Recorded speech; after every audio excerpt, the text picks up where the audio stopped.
I'm going to get this right. Don't worry. All right.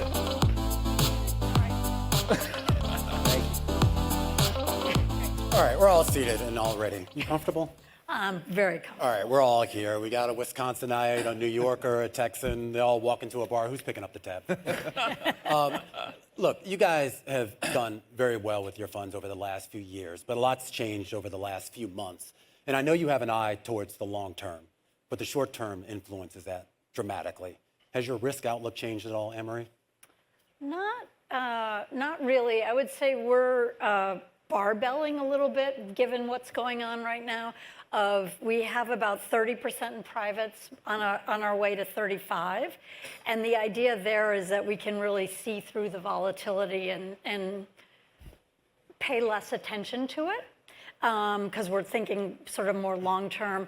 And then within our more public portfolio, we're putting a lot of money with managers that can be very nimble and respond to some of the noise and move around and take advantage of some of the volatility that we're seeing. And Steve, I mean, you have a big opportunistic desk under your wing as well, right? We do. Yeah, I would echo what Anne-Marie said. We're strategic, we're not tactical. Although it's hard not to be paying attention to the headlines of the new administration's creating in Washington.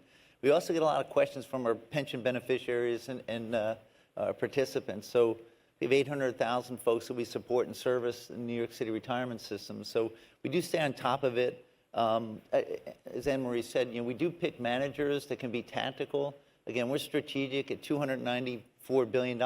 We're not nimble. We're not designed to be nimble, and we shouldn't attempt to be nimble. Yep.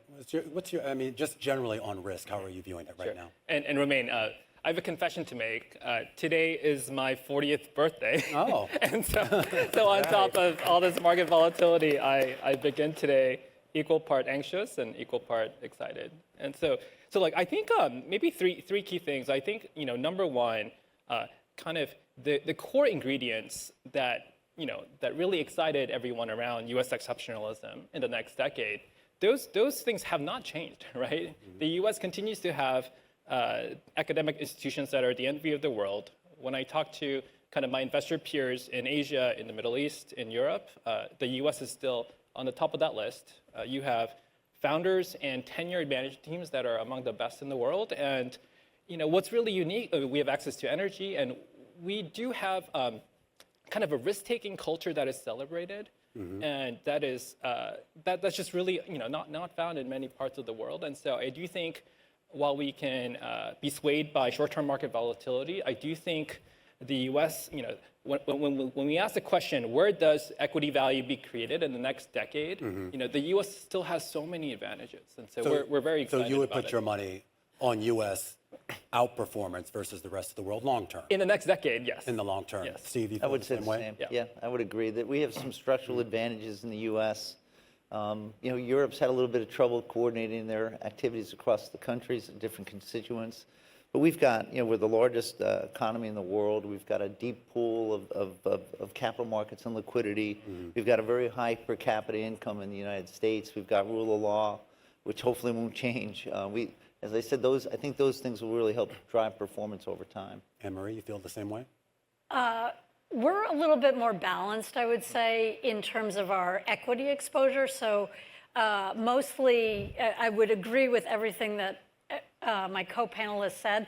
That the multiples, though, certainly the U.S. is pretty expensive. So we're more balanced, at least in our equities. Mm-hmm. In our fixed income, our real estate, we're much more domestic. And then somewhere in between with our privates, our private equity and private credit.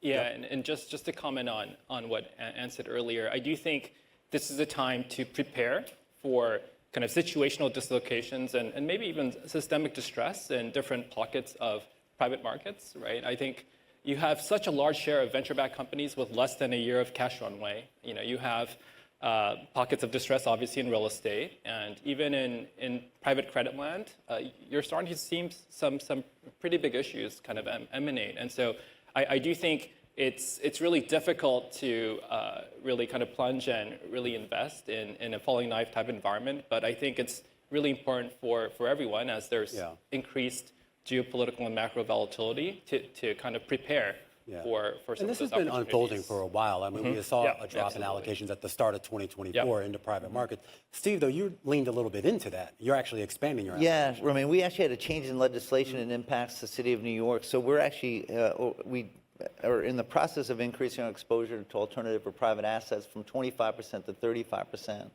I'd say the average allocation across our 5 plans is between 10 and 12% private equity. So it's been an advantage at a time when everyone else is pulling back and exits have been harder to come by. Performance hasn't been great in private equity, but I think it's a great time to be putting money to work. We were able to get better access to the top decile performers, to get size and scale, to negotiate better terms, better economics, and a healthy slug of co-investment as well, typically no fee, no carry. So those are things that I think will positively impact the portfolio longer term, 3 years, 5 years, 7 years out. How important has that co-investment trend been to furthering return? For us, it's been incredibly valuable. I mean, there's multiple ways of looking at it. Is it just a volume discount that you're getting? Maybe, but we've found in general, our co-invest book is about just under 20% of our overall private equity, private credit. And the returns there have been considerably higher than in our core book. The not paying fees makes a big difference. Yeah. The other thing that we're doing, and we in real estate similar, we're about actually close to half of our book is in joint, not in funds, so in joint ventures or co-invest. So it's been a huge driver for us, and it's an advantage that I guess all 3 of us probably have, is that we're just much bigger plans. So I've got the staff that we can do that, whereas smaller plans may not have that ability. Yeah, it's also a matter of net returns that we talked about before we came out today. So it really helps to drive the net returns of the portfolio. The other thing, and I hate to say this in this environment, so I know I may alienate some people in the audience. You know, I'm concerned about the level of fees we do pay, private equity, infrastructure, continued real estate, private credit. I still think we need to be very sensitive around fees. We're trying to develop metrics that actually can look at the alpha generated per unit of fee.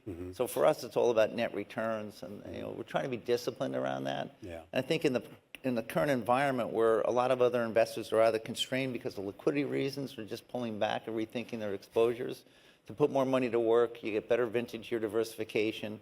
It's also almost impossible at our sizes and scale to lean in and out of these markets. So you want to be a consistent investor over time. Is there consistent alpha out there, or are you just getting index performance?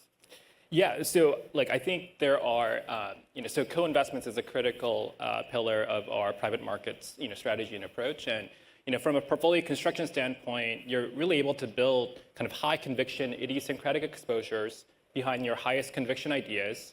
You're able to better manage liquidity because you don't, you have less committed, uncalled capital that you're managing on a day-to-day basis.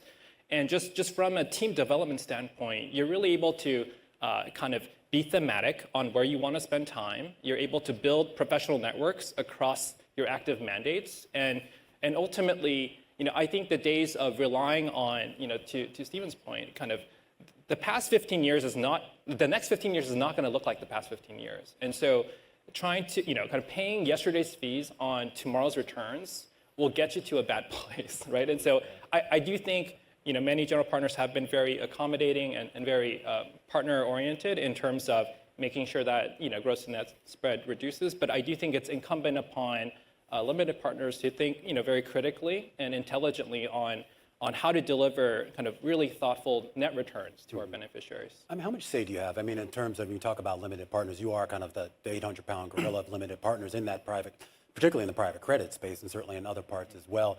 I mean, how much traction have you got in maybe trying to articulate what Steve and Yup just said? Not to get you in trouble or anything. Yeah, I would say it's been challenging. The general partners are very good at divide and conquer. So the number of times I've had a general partner tell me, well, you're asking for this term, nobody else has asked for it. I'm like, yeah, but it's good for LPs, so I'm pretty sure they wouldn't be upset if you gave it to us. So I do think that it is something that is going to evolve. And to Yup's point, at least when I look, we're believers in private equity, and we like it, and we do think it will continue to outperform public equity over the next 10 to 15 years. That said, the next 10 to 15 years, I don't think are going to be as good as the last 10 to 15 years in private equity, right? We've had multiples go up. We've had cost of debt come down. So you've had these huge tailwinds that really benefited private equity. And so the gross returns were really good, and then we were maybe a little less discerning on how much of that gross to net we got. As we go forward, if I'm correct that multiples won't go up, like I bought it at 10 times, I sold it at 15. If that goes away, I have to buy it at 15 and fix it and then sell it at 15. If that goes away, and then also the cost of capital goes away, the gross return is going to be lower. And so again, we want all of our managers to get very wealthy, but only if we're getting the returns for our beneficiaries. So as long as we're aligning those interests, we are happy to work on it. But I think going forward, we are going to all be more discerning about the fees that we're paying. You're nodding your head. Private outperforms public with an asterisk. Yes. Yeah. And also, we've had incredible return in U.S., particularly large cap equities, since the global financial crisis. So that U.S. exceptionalism really is driven by, you could call it mega cap exceptionalism or large cap tech exceptionalism. I don't know that continues. I think if you look at the next 10 years, the average return is probably high to mid single digits for public equity. I do think you'll see a rebound in private equity. I also think private equity, we shouldn't say this, but I think it's a better business model. It's a better alignment of incentives. It's longer term looking. There's a lower reporting requirement. It just seems like a better way to generate alpha over time. Again, I think to Yip's point earlier, though, you have to be very selective in terms of the managers you pick. You really want to pick those that have a demonstrated ability to drive value creation, not simply buying something and hoping for a multiple expansion, but those that are more strategic or can impose efficiencies into their companies. Yeah, and I do think just the quality of beta going forward might have headwinds, but I do think the opportunity for alpha in the next 12 to 18 months is tremendous, right? I do think we have to kind of take a deep breath, right, with a lot of this macroeconomic volatility, and just remind ourselves that we've partnered with world-class investors who will make good decisions on M&A, on supply chain management, on all these things, because the administration's kind of go forward policies will have very asymmetric implications on tech versus healthcare versus consumer, industrials, financial services, business services. And so to the astute and skilled investor, who we're partnered with, who can make the right calls, I think there is outsized alpha to be had in this environment. Now, for all three of you, obviously the returns you're trying to generate, of course, are also going to be sensitive to inflation. Inflation expectations have started to come up over the last couple of months, primarily because of some of those policies out of Washington. Yeah. Have you made any adjustments yet in your models? Is it too early? We haven't made any adjustments, though we do have about 18% in tips. So we've been long believers in the inflation protection that we get through that. In addition, you get some inflation protection through some of the equity. If companies can pass through the inflation, you also get it through equity, both public and private. So we haven't done anything specific, but we do feel like we're reasonably protected. We feel that we have a good amount of inflation protection through our real assets, real estate, and infrastructure in particular. Also equities, public equities, and private assets as well. Tips. So you don't need a direct inflation. We don't. We actually held tips. We divested from tips in 2024. And the reason was that in 2022-23, when inflation kicked up, the tips pricing was really more of a function of 10-year inflation expectations, which didn't move as much. And yet you still had an index that had a duration of over 6.6, which meant that in a rising interest rate environment, its performance wasn't quite as bad as nominals, but it wasn't good. And we think we just can find better inflation hedges in real assets. Yeah, and the same. I think both public and private companies have become incredibly good at preempting, price increases, right?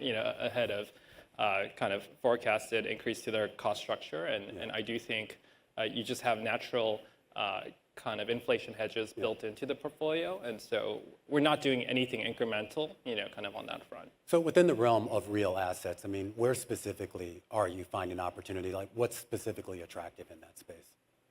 Anne-Marie? I would say a variety of things. So one, we've been leaning a little bit into senior housing. Post the pandemic, a lot of those assets were quite distressed, and so we were finding some good opportunities there. Within industrial and warehouses have been on fire for a while.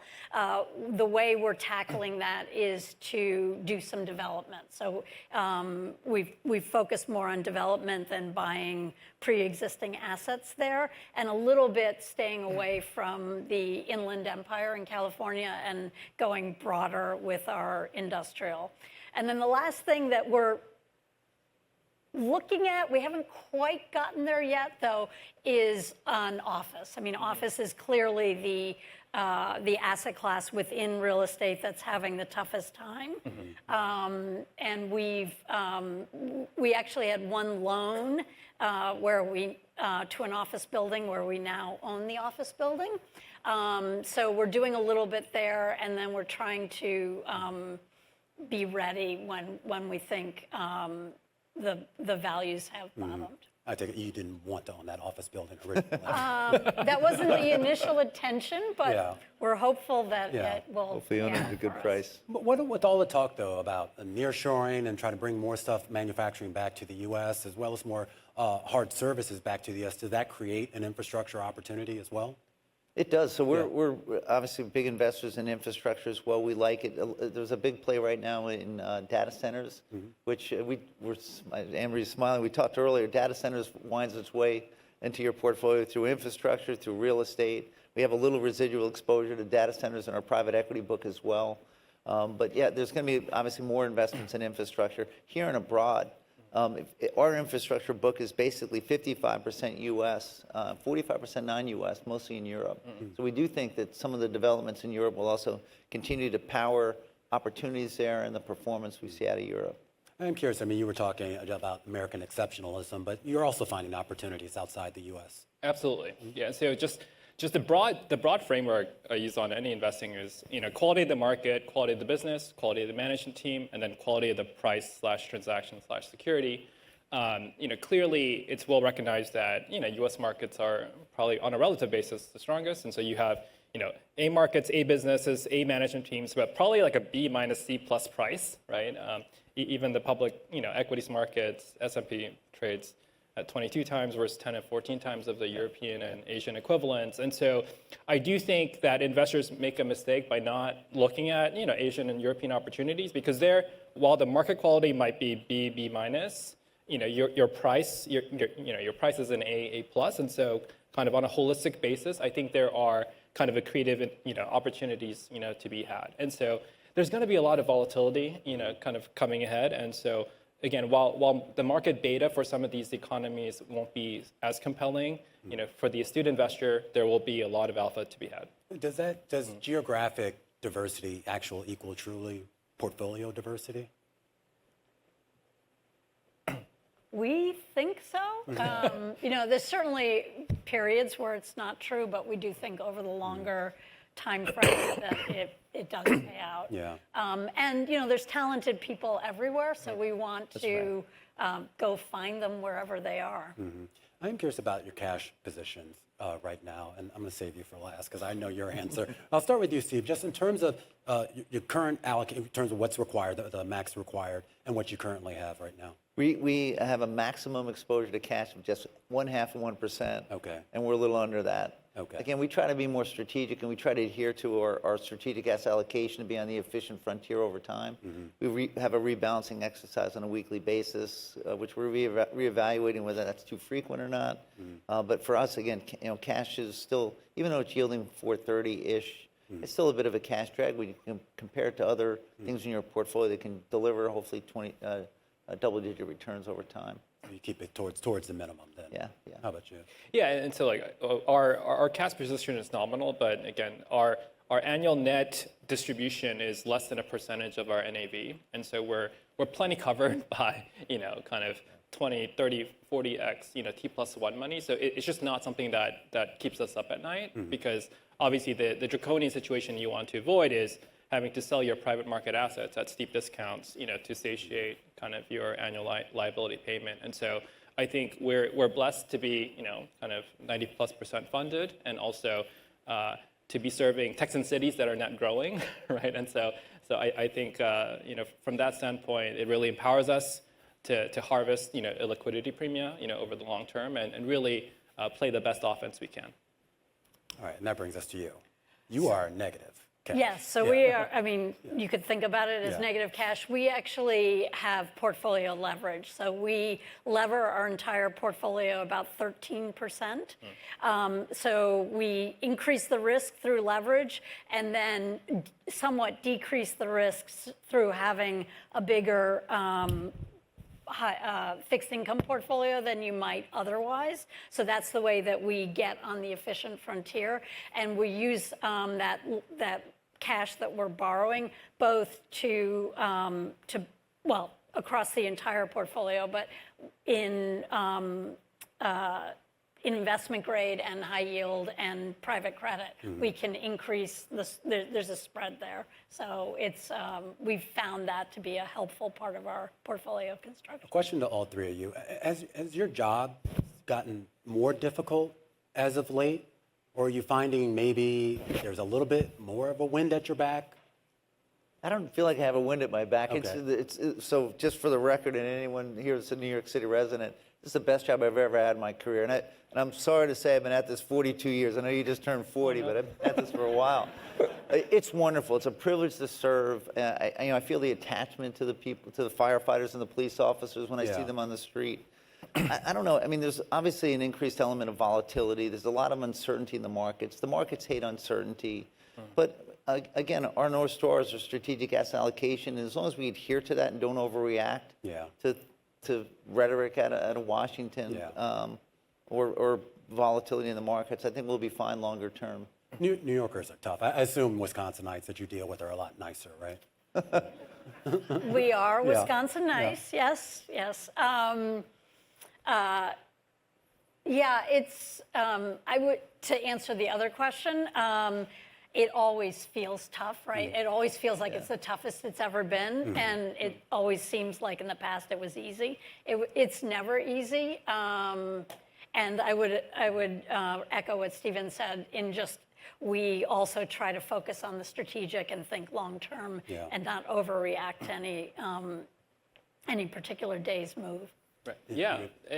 I think attracting and retaining kind of world-class talent is number one. It's my number one job, and also as a result, attracting and partnering with the best investment managers kind of comes next. And so I do think it's truly one of the best jobs in the world, and we are living in exciting times right now, and the implications of our investing will have kind of really amplified kind of implications for the future. And so I do think it's the best job in the world. All right, well, after having spending some time with all three of you, I think the public's money is in good hands. Thanks to all three of you. Thank you very much, Romaine.